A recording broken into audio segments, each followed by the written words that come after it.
I get a call from your facility threatening to kick me out and tell me that I'm bad at my job because you all were so incompetent that you never actually watched my stuff when I've been here for the last year with you all. 100% during my time, did I lose accounts? Yes. But I also went and gained better accounts that were aligned with me, how I was, and with our company. Understand, hopefully this is a reflection that you can look back is you are in one of the best industries in the world. That was the hardest thing I've ever learned in sales. What do you do? What was the advice I gave him? So it's a very simple thing. I've done this a million times and it worked for me. Welcome back to First Year in Medical Device Sales. I am your host, Jacob McLaughlin, and today, my friends, I am coming to you all to hopefully drop you some knowledge, give you some things that can actually help you be a top performer in medical device sales and have you continue to crush it in med device sales. As we get going in this episode, the number one thing I always want to reflect on is how great of an industry that we actually live in and what we do. And because you guys, I talked about I've traveled, I got to go do different countries and see different professions. I hope you truly understand how thankful you should be and how special it is to be in medical device sales. Because every single day I get on calls with people that, like, for example, just talk to someone who engineer makes under $65,000. They were looking to get in this industry and they just lost their job because the other company found out they were looking at it to try to get into med device sales. And now they have not a lot of money to their name, not in med device sales, and they've never made $100,000 in their life. And the reason I'm sitting here telling you guys that is if you're listening to this and you're in medical device sales, just understand, hopefully this is a reflection that you can look back is you are in one of the best industries in the world that just because of you being in med device sales, even if you're in a job that you currently don't love, but you're in med device sales, you'll have the opportunity to go to another company. You'll have the opportunity to progress your career if you would like to make sure that you're probably making over $150,000, $200,000, $300,000. And again, let's just say you even do $150,000. That's a great living. But if you look at the average rep, they all make more than that. This was a reflection I had to do many times in med device sales where I would be the 26-year-old. I was making a $10, $15, $20,000+ a month, but I would just let stuff get to me. And then I'm like, oh man, oh my gosh. And then you see people who decide to leave the industry as a whole and all things because they let certain silly things that really actually don't matter get to them. And if you can pull yourself away, it's going to help you have the most amount of success. And my friends, you will just make more money. But again, I just wanted you guys to take a moment because I've been in your shoes. I've been exactly where you're at. And sometimes you can be like, hey, things are going great. Or you can also be like, things are going horrible. I can tell you as a rep who was performing at Medtronic and then had to run the company and do all the stuff and didn't have a lot of support. There were many days I felt like my hair was on fire and I was pulling them out. And there's a reason we keep our hair short because there's a lot of grays now. It can be stressful. But let me just make this. It's an honor to have the stress. It's an honor to face the stress that you're going through right now because so many people are praying to be in your exact situation, going through the exact problem you're going through because their problem is that they're making under $65,000. They're not in med device sales. They don't have a job and they don't know how they're going to make ends meet. And your problem is how do you go get another doctor so you can go make another $5,000, $10,000, $15,000 or go make an extra bigger payout to go change your life? You know, I remember listening to some podcasts and that was one thing I remember. It's a privilege to have the pressure on you. And that's us as salespeople. We chose this life. We chose to have the pressure on us. So I just wanted to state that real quick because again, I even do this for myself, you guys. Like when I'm going through this life and I've gone from, personal trainer to medical device rep as a rep, and then I went to a manager, and then I went to owning my own company and doing this full time. And I always have to sit here on my worst days. On my worst days, I think about the kid that was 23 years old, broke as heck, had under $10,000 to his name, crying because he was so frustrated, working 100 hours a week, barely making it ends, praying for the exact problems I have right now. I used to pray for this. Used to pray for this exact situation. All the problems I go and our team hears and I go through on a daily basis, I literally prayed to this be my problem instead of my old problems. Just understand, you guys, problems will never go away. You always have them, but maybe they'll just look a little different. So as I started today, I'm hoping that this makes a reframe for somebody that's going through it, that might be feeling a little burnout, that might be feeling a little down, that might be feeling like maybe this isn't the career for you. And just understand, let's do a reframe and rethink and say, hey, how lucky am I to be sitting here today listening in this industry to go make a difference in other people's lives, to go give a product that's going to change people's lives. And not only if I go do that, I can change my life that will eventually let me change other people's lives. And you being in the top 10% of Americans, making six figures, having a car paid for, all the benefits, understand what a privilege that is and how many individuals would kill for that exact opportunity. So hopefully that can be a little encouragement to you all. Hopefully that can be a pick you up to somebody out there, because I know I needed that talk when I was in med device sales. But why I wanted to make today's podcast is because helping thousands of people break in and being able to do this literally on a daily basis, I get a great amount of scenarios and people calling us and telling us what they're going through in the interview process, but also in the industry.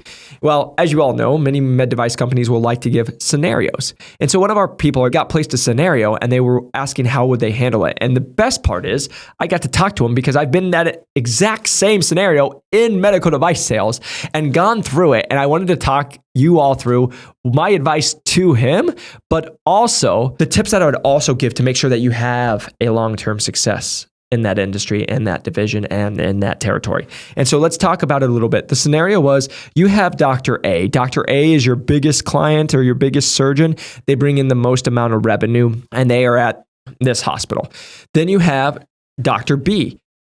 Dr. B is a competitive doctor that you've been trying to get for a long time, and your team has the opportunity to get them, but they are the only way that you will hit quota. Dr. A is great, but they're not bringing enough in to hit your new quota. So you have to have Dr. B.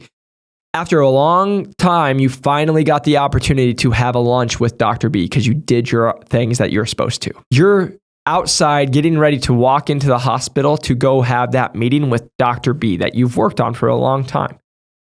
Dr. A's hospital and Dr. A call you and they have an emergency case add-on. They need you there now. What do you do?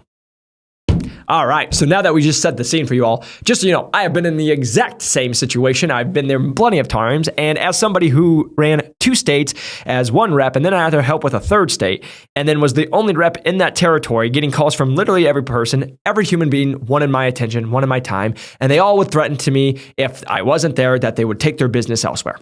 Whoop-de-frickin-do. Here we go. What do you do? What was the advice I gave him? So it's a very simple thing. I've done this a million times, and it worked for me. So again, this is my advice to you. This is me. I've lived it. I did it. It worked for me. And hopefully it can be helpful to you, but I will not promise you that it's the exact same doctors in the exact same situation.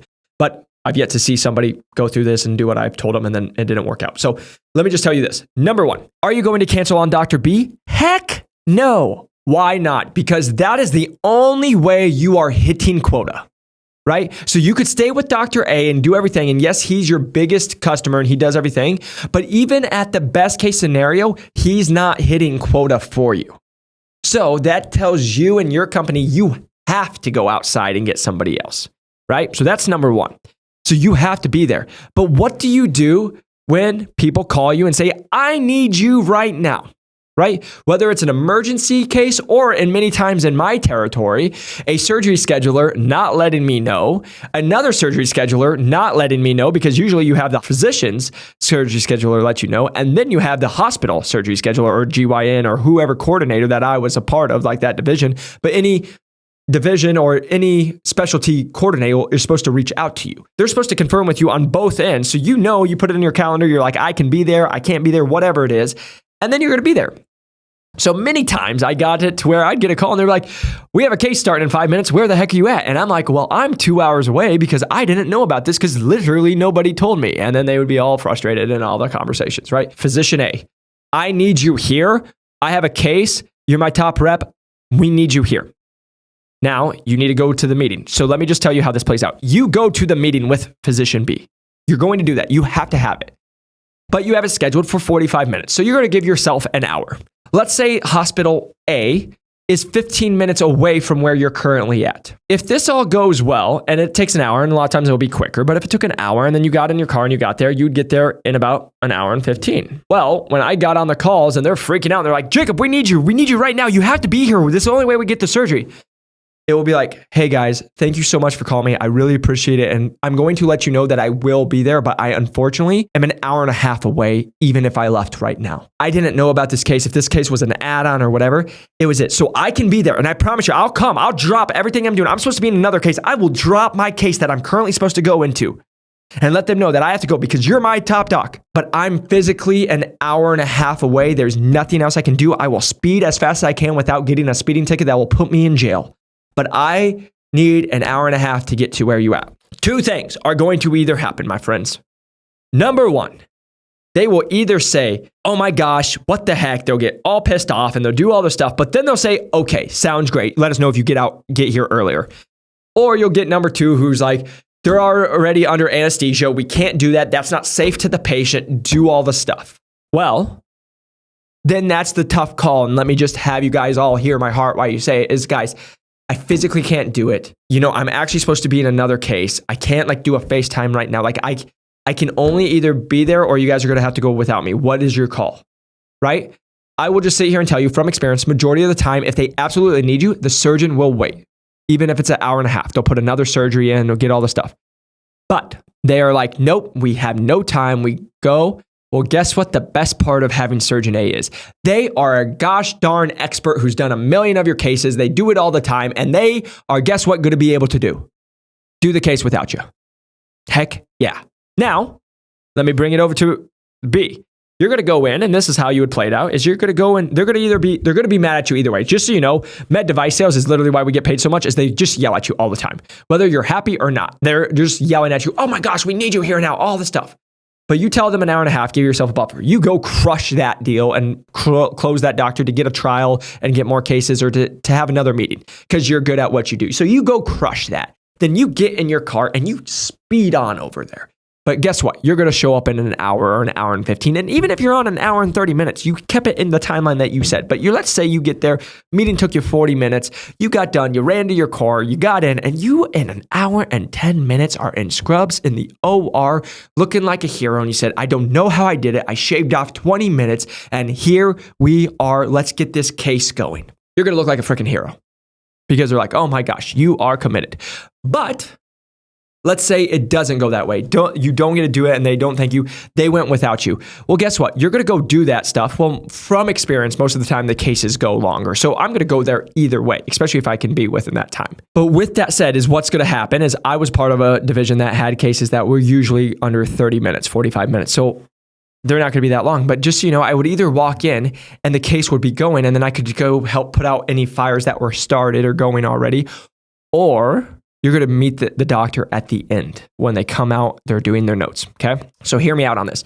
Number one, you either walk in, again, because anytime I've ever got a call where people are like, we're going right now, they're still waiting for the doctor has to scrub in, they have to put the patient under anesthesia, that's a 20 to 30 minute lead time just from there, right? So even if you're an hour and a half away from that time, if their cases are longer than 45 minutes to an hour, you'll probably be already in there and you could walk in and be like, oh my gosh, I ran here. And then even if they said, hey, don't worry about it, you still show up because you're like, hey, I want to make sure that I'm here for you. But then for example, let's just say it was like mine, a 20, 30 minute case. It's faster. I get there. You're going to go talk to your doctor. I will sit here and tell you majority of the time that doctor will not be happy because as we know this and everyone knows, surgeons are great, but surgeons also want everything when they want it. They're like a toddler. They'll jump up and they're like, I'm the best, right? And then if you don't give them what they want, they will threaten to use another device or another company, your competitor, all the time. And it's what they do, and it's the ego comes with it. Great. Because I've had that. And just so you know, I had those talks, and it was like, hey, doc, I'm so sorry.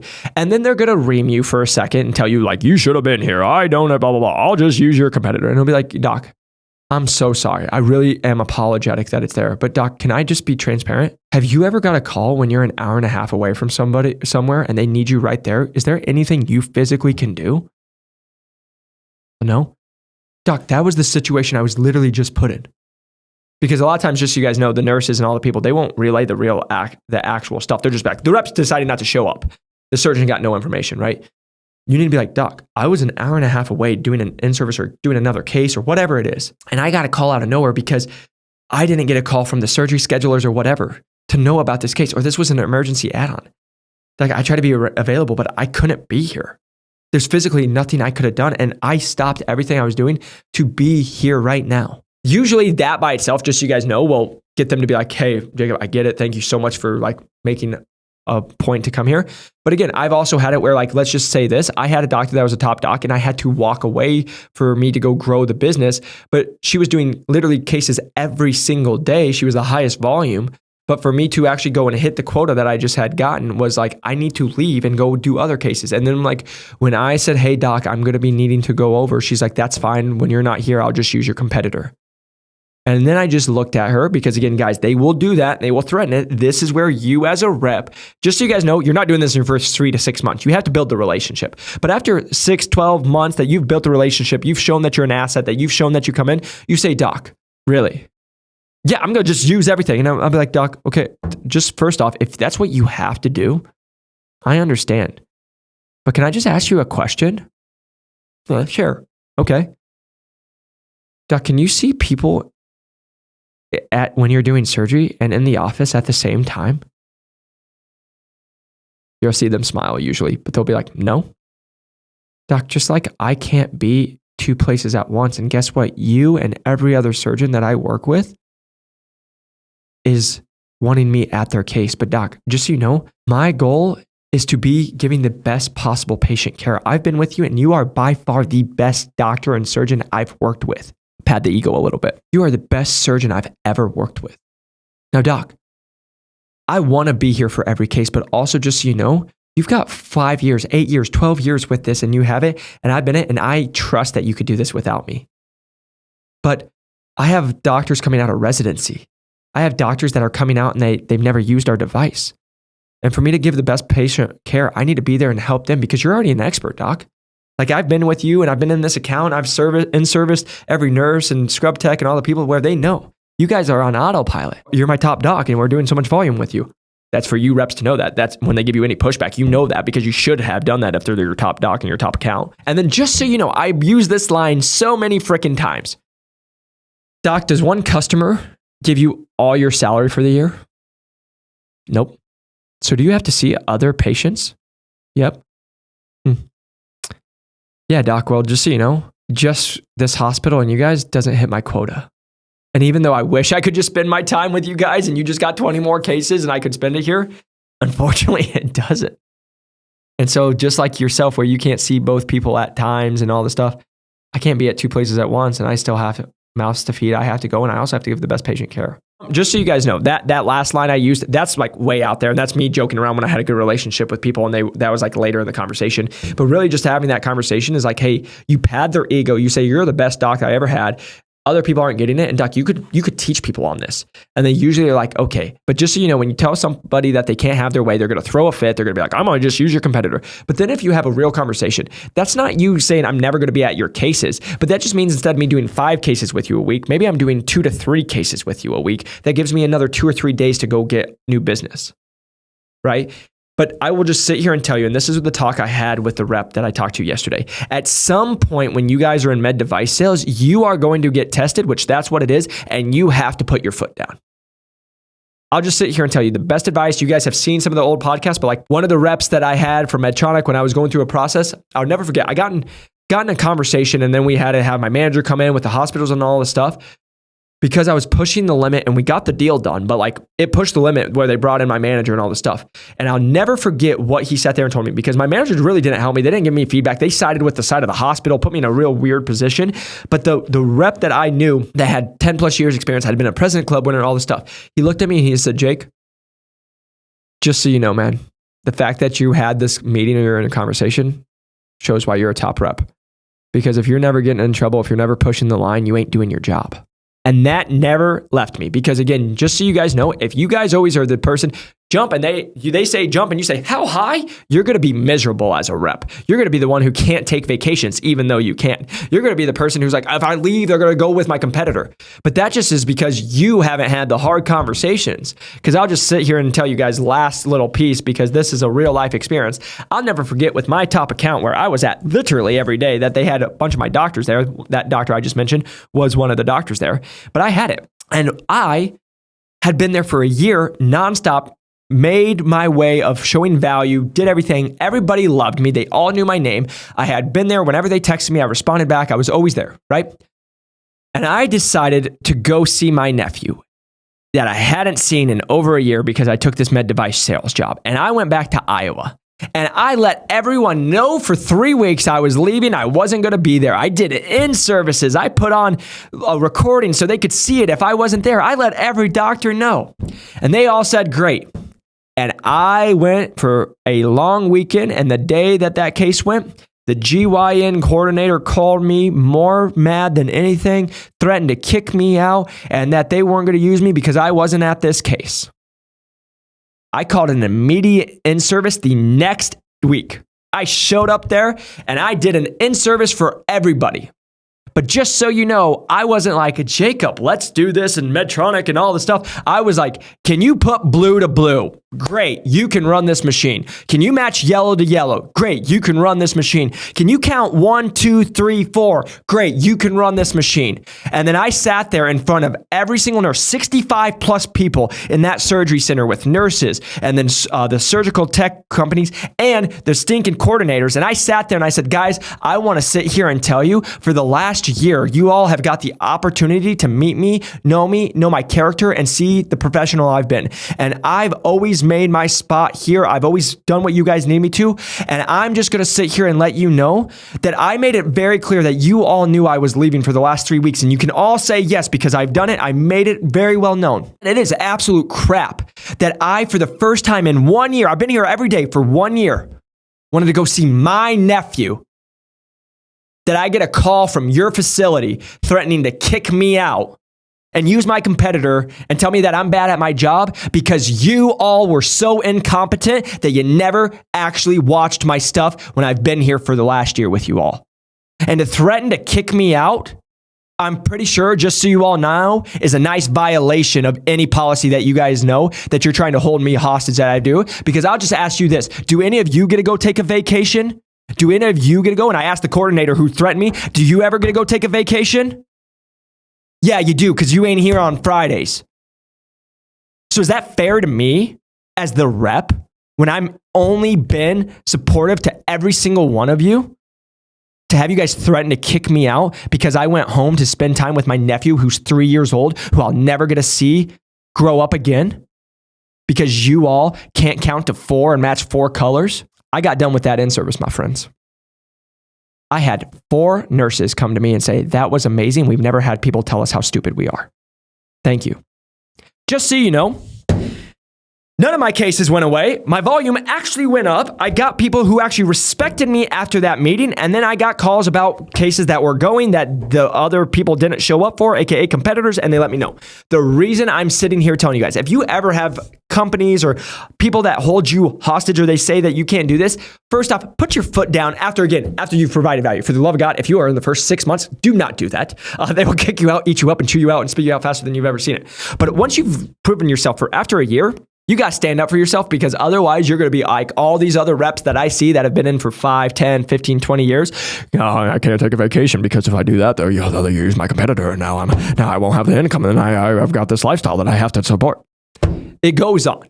At some point, you have to put your foot down. And let me just say this one last thing, and I can say it louder for the people in the back. Not everybody is a good fit for you. That was the hardest thing I've ever learned in sales. Not every doctor you talk to is a prospect. Not every hospital is a great partner for you.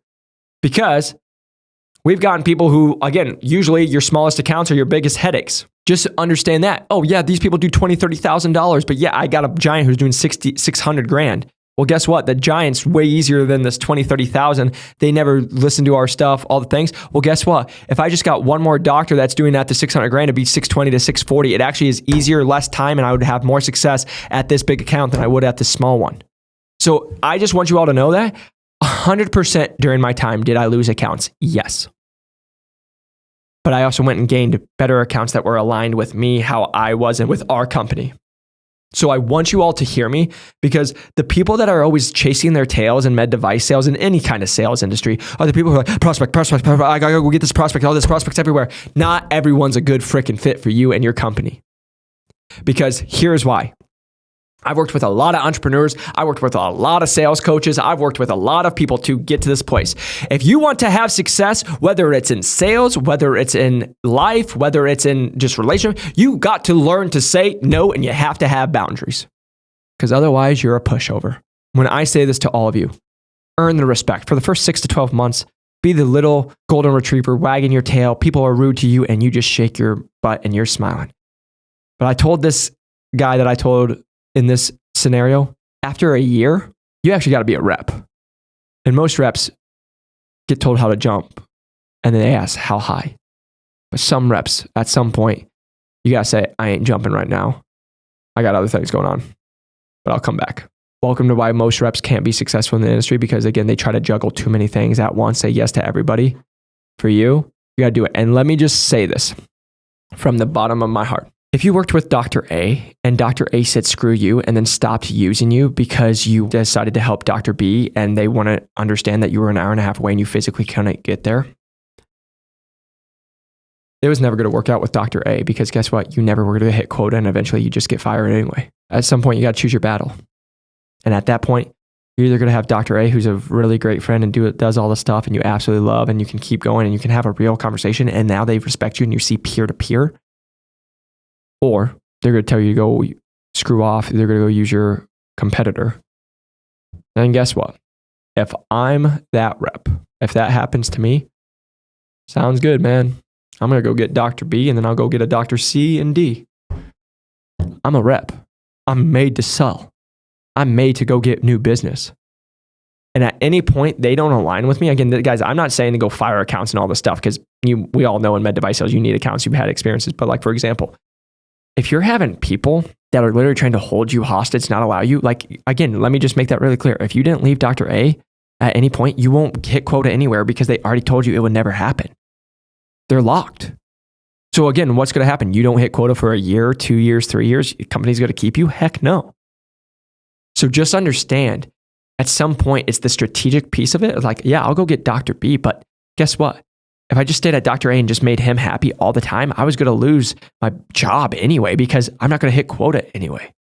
So hopefully this was helpful. I just wanted to give you guys some information that hopefully you can use in your own life. Hopefully it can help, because I can sit here and tell you, as the dude who was running all over the Southwest, hitting my head against the wall, wondering how the heck am I going to make the ends meet and do all the stuff and work with every single account, 50 plus accounts that all wanted me all at once, every single time. They didn't tell me. They would FaceTime me and they'd be like, we need you and all this stuff. This took me a lot to learn. It took me a lot of time, a lot of headaches, a lot of uncomfortable conversations. But I'll tell you, once I finally started getting good at those conversations and holding my ground and knowing my worth and knowing my respect and knowing where I was at, I didn't need it. I didn't need to have them like do all the other stuff. I was able to go grow the business. And then last piece of this, guys, if you focus on you and do what we just talked about, go give the best possible service, do all this stuff, be a nice person, show that you can bring value, you can do it. You can do everything in med device sales, but just understand, you're in medical device sales. I told that member the other day, it doesn't matter if you can be there on time or if you're going to be late, someone's still going to be mad. That's medical device sales. It is our job to deal with people that get frustrated, that are angry, that are unpleasant. That is part of the deal. Every single day, got a call of someone being upset, but it's also why we got the opportunity to be in the top 10% of Americans and work and have a better work-life schedule than most and be able to make our opportunity to go and have balance in our life that you create. Again, just so you know, this is not to the reps that are working 80, 90 plus hours. Don't have it because you're just saying yes to everything. It's what you do. But at some point, you have to put your foot down so you can have your life back and you can go get higher volume doctors. And you can go get people that will actually be a better fit. It's not going to happen overnight, but hopefully this can be helpful to everybody. Guys, I just want you all to know, I want you to win. I want you to win in medical device sales. Like I always say, you winning does not make me lose. I've been in your shoes. I've been where you're at. I've been in the frustrating points. I've been in spots where I wish that I had someone to guide me. And hopefully this is just some information that can make you feel better, that will help you go crush it in medical device sales, that will eventually help you have the best patient outcome to then have you go hit quotas so you can not only change your lives, but your family lives and other people's lives by maybe donations, nonprofits, all the other stuff. That's my goal for you. That's my karma of why I do this. I just want to keep helping you all go achieve your goals, because as the guy who 7 years ago had $66 to his name, to coming into this amazing industry, hitting quota, crushing it, and then now helping thousands of people do the exact same thing and go get in at hundreds of thousands of dollars and go change their life and then go hit quota. It's amazing. And that's why I want you to all know it is such a blessing to be able to give this all to you, to share with you. And just from the bottom of my heart, thank you for listening. If you can, press that like and subscribe and share this with somebody that you feel like this could be helpful for. And just want you to know, I want you to win. I want you to keep crushing it. Go hit quota. I'll see you on the next one. Peace.